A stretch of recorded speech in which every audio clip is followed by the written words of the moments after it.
It's time to put it all to rest. It's time for the streak to end.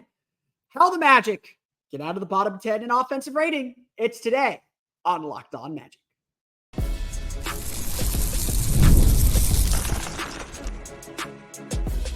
You are Locked On Magic, your daily Orlando Magic podcast. Part of the Locked On Podcast Network, your team every day. And you are indeed Locked On Magic. Today is October 3rd. It will be October 4th, 2024. My name is Philip Rosenreich. I'm the senior writer over at OrlandoMagicDaily.com. Of course, follow me on Twitter at PhilipRR_OMD. On today's episode of Locked On Magic, we're going to dive into it. The Magic are working on their offense. They're optimistic about their offense. How the Magic get out of the bottom 10 in offensive rating. It's not the way that you think, although it is the way that you think. We'll get to that coming up here in just a moment. First, we want to thank you again for making Locked On Magic part of your day every day, no matter when you listen to us, whether it's first in the morning, whether it's right when we upload. We truly appreciate you making Locked On Magic part of your day every day. Remember, there's great Locked On podcasts covering every single team in the NBA. Just search for Locked On and the team you're looking for, the Locked On Podcast Network. It's your team every day. Today's episode of Locked On Magic is brought to you by FanDuel. You can start the season with a big return on FanDuel. Place your first $5 bet and you'll get started with $200 in bonus bets guaranteed. Visit FanDuel.com to get started.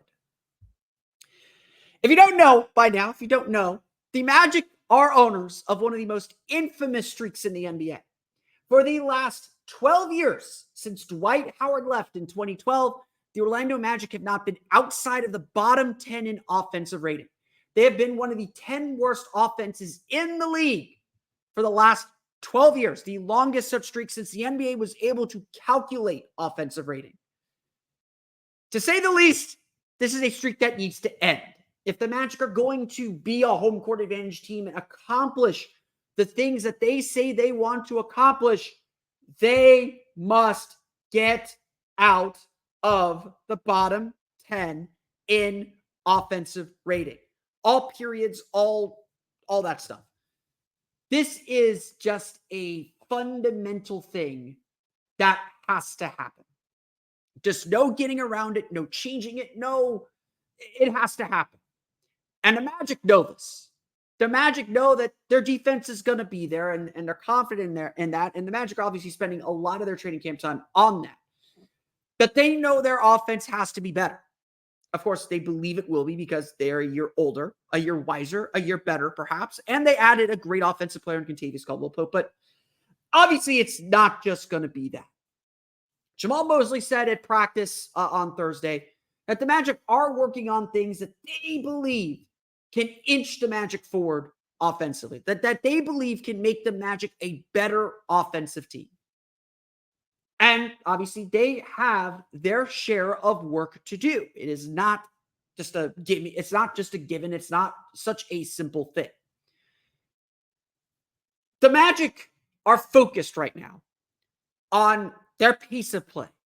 And again, that's not the number of possessions that they get per game. That's not the number of possessions per 48 minutes, although that is a relatively low number too. It is about how quickly they get into their offense. And considering they don't have a quote-unquote true point guard, one of the big concerns for the Magic this year, considering they don't have a true point guard, they believe that they are going to have to rely heavily on their ability to get into to play at a high pace and make good decisions. At the end of the day, this is part of the Magic project, is they want everyone to do everything. Versatility is the name of the game, and whether it works or not is going to determine how quickly this Magic team grows and develops into the championship level team everyone obviously hopes they can be. But really, it's about simple things. As Jamal Mosley put it, it's one turnover less. It's making sure they have good spacing to create the driving lanes. The Magic know what kind of team they want to be, by the way. It's not like they're bereft of any offensive identity. They want to get downhill. They were 8th in the league, I believe, in points in the paint per game last year. They were first in the league in free throw rate.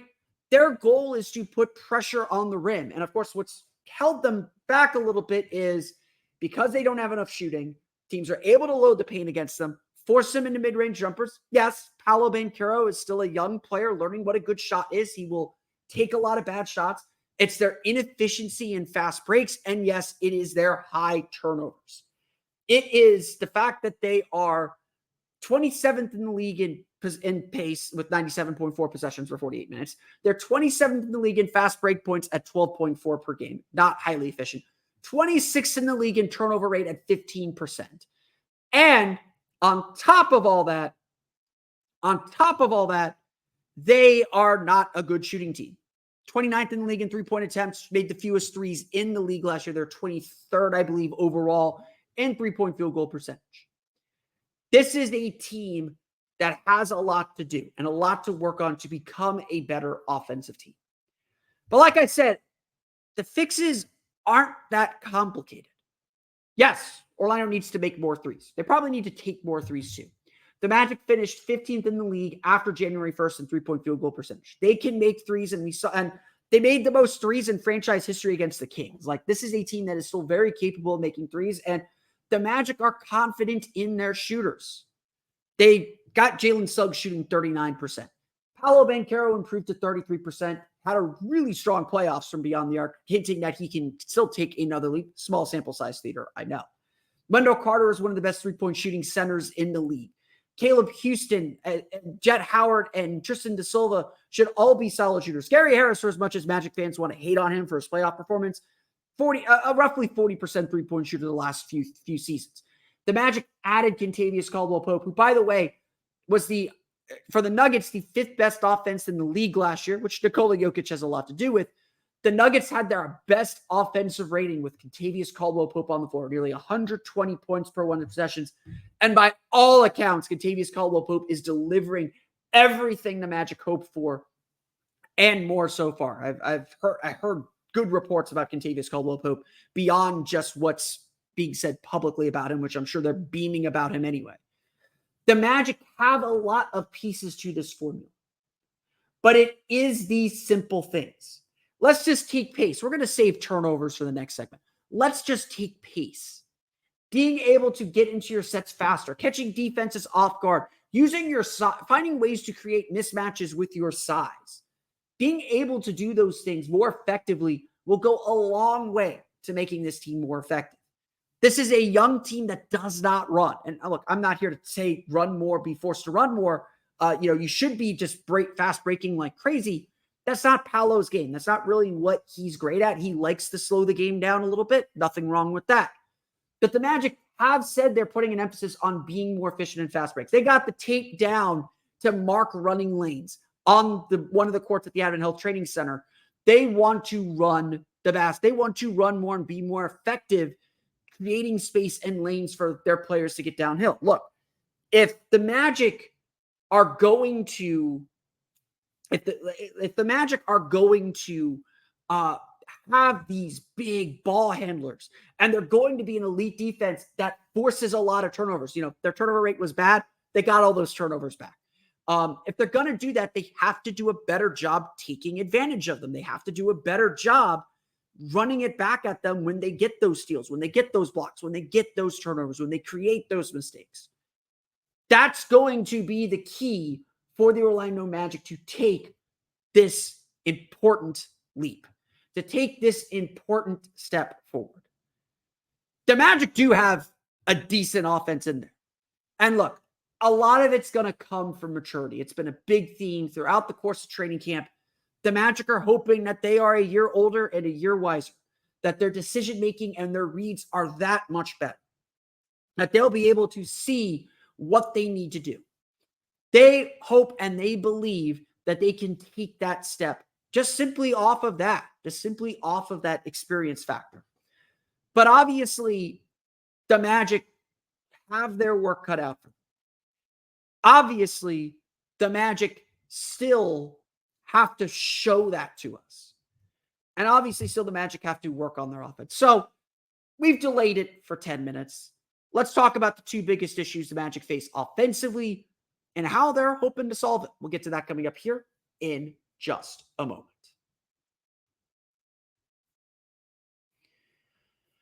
But first, today's episode of Locked On Magic is brought to you by our friends at Gametime. We are a week away, believe it or not, from the first Magic home preseason game. That is right. Next Friday on Erev Yom Kippur, October 11th, the Orlando Magic take on the New Orleans Pelicans. So unless you're going to see one of the great movies or you're stuck at services, the Kia Center is where you want to be. And Gametime has your ticket to the game or any event here in Central Florida. Gametime has a new feature called Gametime Picks that makes getting tickets for your favorite live events even easier.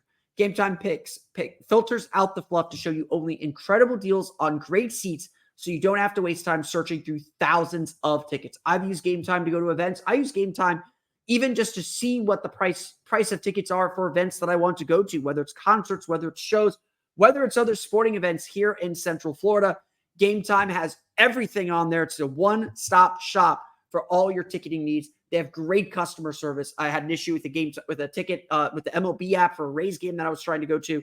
Gametime literally emailed me the ticket. I had it on my phone. I didn't have to use that app. I didn't have to worry about anything. They were amazing.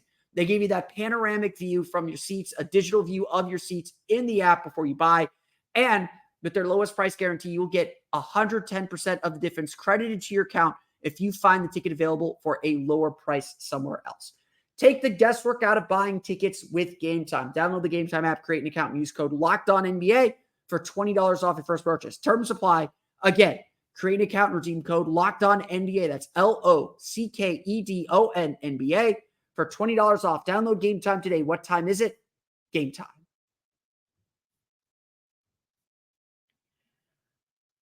So I think everyone points to two big issues with the Orlando Magic's offense. Really, there's three, but two of them we're going to tie together. To me, as much as everybody wants to talk about the Magic shooting issues, and everybody wants to talk about the Magic's struggles offensively, to me, the biggest issue holding the Magic's offense back is turnovers. Jeff Weltman loved trotting this stat out. It is correct. The Orlando Magic were 15th in the league in three-point field goal percentage after January 1st last year. So while they do have shooting issues, do not get me wrong, they need to take more threes. That needs to be part of the next level. That's something I'm going to be watching in the game against the Pelicans, whether they're generating and getting better three-point looks and taking more three-point looks. But it didn't matter in the end.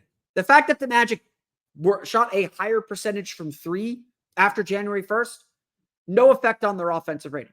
Still 112.1, I believe. No effect or very little effect on their ranking. They went from 22nd to 21st or 23rd to 21st in the league after January 1st. Three-point shooting is important. Do not get me wrong. But to me, the bigger issue the Magic face is turnovers. They have to do a better job protecting and valuing the ball. They play such a low possession game that everything feels double. You turn the ball over, you're giving up a shot opportunity. So again, if we're talking about the Magic taking more threes, being more efficient, being more effective, scoring more points, get a shot up to begin with. Last year, the Magic were 26th in the league with a 15% turnover rate. They were the worst team with turnovers among all teams that made the playoffs last year. This, to me, is the biggest thing the Magic have to solve. If the Magic reduce their turnovers down to 13 or even 12% would be amazing. But if they can climb those ranks for turnovers, that means they're going to get more possessions. And with how good their defense is and how many more opportunities they could be creating with their defense, reducing turnovers, making better decisions, getting more shots up to begin with, that to me is a bigger factor for the Orlando Magic taking a leap offensively. And getting, again, we're not even talking about taking a leap. We're talking about just being league average. Being better with turnovers is going to take the Magic really, really far. A lot of this, I think a lot of people will center this on the Magic's point guard questions. And look, Orlando absolutely has a serious point guard question. They didn't address this need. It was a very clear need from the playoffs. They're going in with Jalen Suggs as the team's lead guard. And I think there's a lot of confidence that he can fill this role. Everyone calls him QB1, and he has that kind of relationship with the coach. where they're expecting him to make better decisions and kind of manage the team. They don't need him to take over. They want Paolo and Franz on the ball plenty. And Paolo and Franz and their decision-making has to be better too. Franz is a better passer than people give him credit for. His assist numbers are still fairly meager, but he does move the ball. He's not someone that forces things. Paolo averaged about 3.5 turnovers per game. That went way up in the playoffs. He would be the first to tell you that he needs to make better decisions. And that's going to be a big factor. Paolo's efficiency generally is going to be a big factor in determining how much better the Magic's offense is because he has the ball. He's averages about a 30% usage rate. But this is the big key. Protect your possessions. At the end of the day, you can only control what you can control. You can't always control whether shots go in or not. It's a make or miss league. But you can't always control two things. Two things the Magic have to improve. Their turnovers and their free throw shooting. The Orlando Magic last year led the league in free throw rate, but we're still in the bottom 10 in the league in free throw percentage. Paolo obviously took a little bit of a step back with the free throw shooting from 73 to 70%. If he's back at 73%, I know I made this point before. If the goal is for Paolo to average around 25 points per game on a relatively similar shot diet, it's not going to take much. He takes about 4 or 5 threes per game, makes about 1.5, 2. If he makes 3 per game, that's 3 points. That gets him to 25 as is. He shoots 7 or 8 free throws per game. He makes about 5 or 6 of them per game. If he's making 7 of 7 or 7 of 8 free throws per game, that's another 2 points. That's 5 points right there. He averaged 22 last year. That gets him to 27, 28 points per game. Sometimes it's about raw numbers. Like throw a lot of advanced stats out here, but those are raw numbers that make him a better scorer. And at the end of the day, that's kind of the difference between being a bottom 10 offense and a middle tier offense. We can talk about the shooting all we want. Kentavious Caldwell-Pope's going to help. The Magic are hoping for improvement. They do a lot of shooting drills. They're working on spacing to make sure that they can get the ball to those shooters and then have faith that they're either going to make or miss the shot. At the end, again, like so much of this is about decision-making. And if the Magic want to loosen the paint and get teams to respect their shooters a little bit more, it's going to start with trusting those shooters to make shots. And we'll see. Obviously, early last season, they didn't make shots, and it felt like you were climbing uphill. Early on in the season, everybody's going to dare the Magic to make shots. And you beat a couple good teams with some good three-point shooting. You get some tape saying like, okay, they're shooting decently now. We can't shade so far off of them. You get a few more fast break points to, be a little bit more efficient in transition, not turn the ball over as much. All of a sudden, you're looking at a team that's averaging 115 points per 100 possession. We're not asking for anything crazy here. But getting to 115 points per 100 possessions, that gets you out of the bottom 10. That gets you to the middle of the league. I've talked about this a lot. It's about margins. It's about these fine margins. It's little things. The playoffs are determined by 1 or 2 games. It's not like where the Magic are competing right now, it's not a gigantic thing that's holding them back. It's these little things. And the Magic would tell you that as players mature, as they get older, they make fewer of these turnover mistakes. That's going to give them more opportunities to score and more opportunities to create baskets, create shots, create points. At the end of the day, we're trying to score more points here. You can make it as complex as you want. You just got to score more. The Magic seem to understand that they do have to change some things. If they can quicken their pace, get some easy baskets, be more efficient in transition, that's going to help them take the next step. That's going to help them be a better offensive team, to be a team that scores just a little bit more. The Magic are absolutely capable of taking that step, of taking that leap. But they got to do it. And at the end, and this is the thing, it's that no one's seen them do it. It's been a dozen years since the Magic had a league average offense. Forget a good offense. Forget an elite offense. It's been a dozen years since they've had a league average offense. And frankly, that's where we're trying to get, because a league average offense with this team's defense, and this team's defense is going to be very, very good this year. A league average offense with this team's defense is going to be a 50-win team, is going to be a team that's competing for home court advantage. So again, just to recap, just to throw everything back in, how do the Magic break out of the bottom 10 of offensive rating? Making some threes would help. I'm not going to deny that. I'm not going to tell you otherwise. But it's about being more efficient with your possessions. It's about reducing turnovers, reducing those controllable mistakes, and giving yourself more shot opportunities, more chances to score to begin with. It's about controlling these controllables. Make your free throws. You're getting to the line plenty anyway. The league might be calling fouls a little bit tougher and more similar to FIBA, so maybe those foul shots won't be there as often. But even after the All-Star break, the Magic are still getting to the line a lot. Maybe not as much as they were before. And again, we're talking raw numbers here, but maybe not as much as before, but they were getting to the line still among the most in the league. They're going to get to the foul line. They're going to live at the foul line. That's going to be a key to their success. But it's about reducing these turnovers. It's about finding points where you can find them. Picking up the pace a little bit, being better in transition, lowering your turnovers, making your free throws, and making a few more threes. That's the ticket out of there. And the Magic do have the tools and the players to get them there.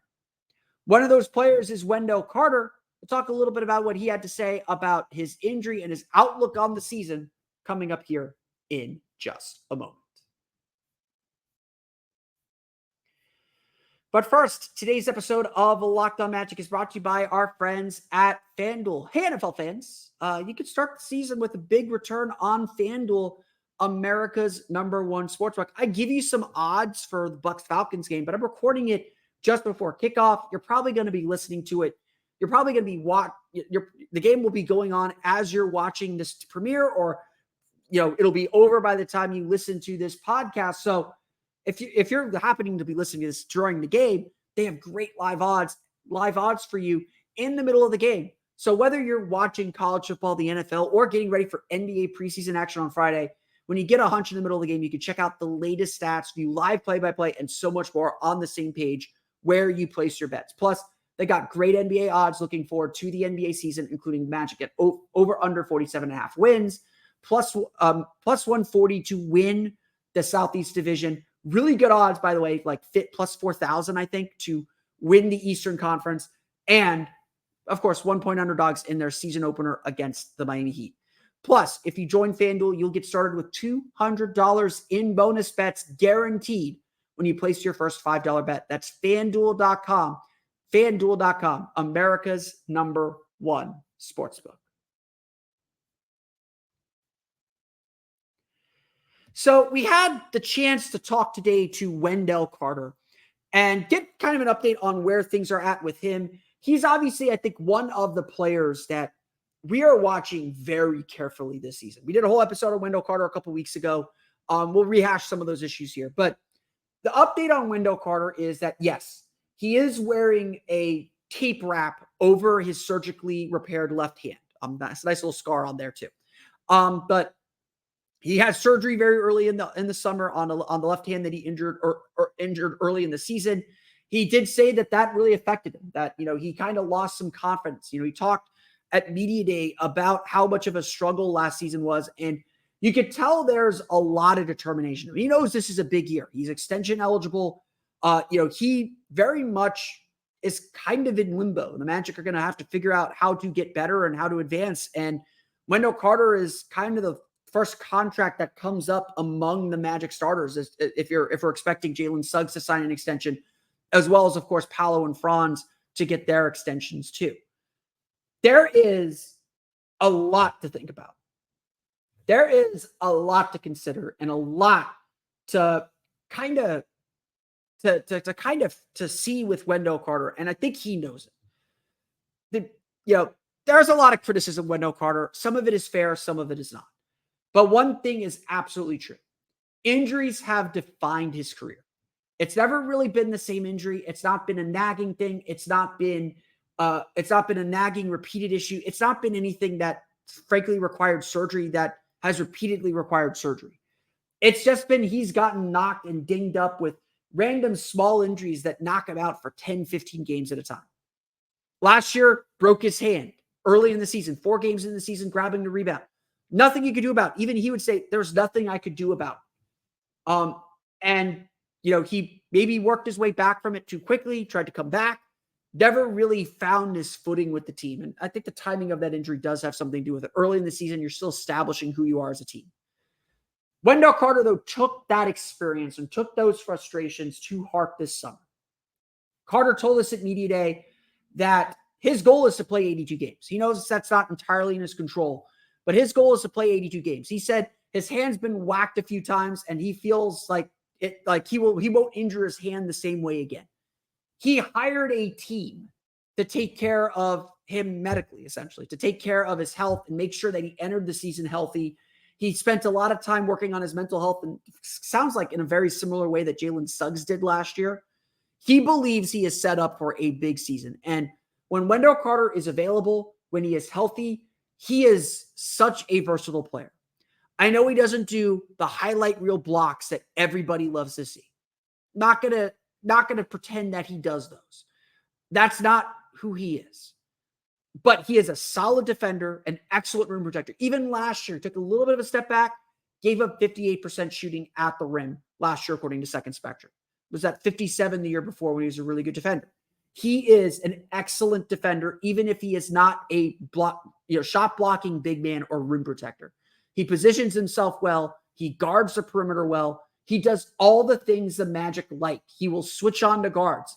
Maybe not defend them as well as like Jonathan Isaac can, that he is very comfortable with that. And while I think there is a lot of people calling for Jonathan Isaac to get some looks at center, and he will get his looks at center, Wendell Carter is still the best answer to defending the likes of Nikola Jokic and Joel Embiid, who, by the way, he has defended very well in the past, or at least comparatively well.